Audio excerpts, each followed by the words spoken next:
Super idea ఉందబ్బా, చాలా simple. Party ఆఫీస్ల ముంగట మా దగ్గర బూతులు నేర్పించి నీతులు చెప్పబడును ఓ చిన్న బోర్డు పెట్టుకుంటే సరిపోతుంది. సొంతానికి వాడుకోవచ్చు. మీదికెంచి గిరాకీ కూడా బాగానే ఉంటుంది. లేకపోతే ఏంది మరి, అసలు లీడర్లేనా వీళ్ళు? ఏం మాటలు అవి, ఏం తిట్లవి, చెవ్వ ఆఖరికి బండి సంజయ్ అన్నకు కూడా ఓకరం వస్తుందంట పో. బయట బజార్లో కూడా ఇవాళ రేపు మంచి మాటలే మాట్లాడుతున్నారు. ఎటొచ్చి పొలిటికల్ లీడర్ల భాషతోనే భయం అవుతున్నది. అగో బండి సంజయ్ను కూడా సేమ్ ఇట్లనే అనిపించిందట. సీఎంను చెప్పు తీసుకొని కొడతా అంటాడు అవే ఎవడన్నా. ఇదేం సాంప్రదాయం, ఇదేక్కడి భాష అని బండన్న బగ్గ పరిశాన్ అయ్యిండు.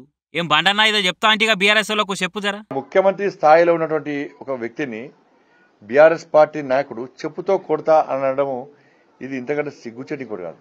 తెలంగాణ భాష, సంస్కృతి, సాంప్రదాయాలు మంచిగుంటాయని ప్రపంచంలోనే గొప్ప పేరున్నది. అసొంటి పేరును పొలిటికల్ లీడర్లు ఖరాబ్ చేస్తున్నారని అంటుడు బండి సారు. మరీ ముఖ్యంగా బీఆర్ఎస్ వాళ్ళ భాషను తప్పు పడుతున్నాడు. ఎంబటే వాళ్ళ భాషను మార్చుకోవాలని వచ్చిండు. ఆ మాటలనే అహంకారంగా అనిపిస్తుంది. మరి ఇంత దరిద్రమైన పరిస్థితిని తీసుకొస్తే రేపటి పోరగాల భవిష్యత్ ఏంది అని భయమవుతుందని బాల్కసుమన్ మీద గుస్సాయిండు. ఏమనుకోక బండన, ఒక చిన్న మాట, జర నువ్వు కూడా కొంచెం అప్పుడప్పుడు ఇటువంటి మాటలు అంటుంటావు కదా, జర చూసుకొని మాట్లాడి ఈ నుంచి అని బండన్న కూడా కొందరు సలహాలు సూచనలు ఇస్తున్నారట. ఇక వాళ్ళంతా ఒకటే గానీ మనమే ఈసారి ఒక గంట పెడదాము, లీడర్లు వాళ్ళ భాషను మార్చుకుంటేనే ఓట్లేద్దాము, లేకపోతే లేదు అని ఇంకొందరు సోషల్ మీడియాలో కామెంట్లు పెడుతున్నారు ఇప్పుడు.